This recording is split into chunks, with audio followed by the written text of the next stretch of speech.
What about the importance of young people in your community who are Indian American, who are brown, seeing stars on the screen, who share that to inspire them, and also for our fellow Americans to see that?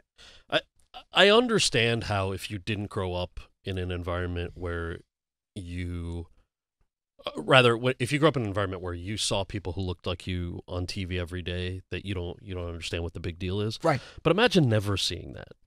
Right. And I remember growing up, the only people who I saw on TV who looked like me were Apu in The Simpsons, who's a white dude voicing a character. And it's Right. animation, so fine, you can take your pick with how you feel about that. But it's still the only person who's supposed to look like you, right? Or Indiana Jones and the Temple of Doom with people eating monkey brains. So now imagine like you're 8, 9 years old, and suddenly nobody's exposure to you aside from school is real. It's all based on what they see on TV.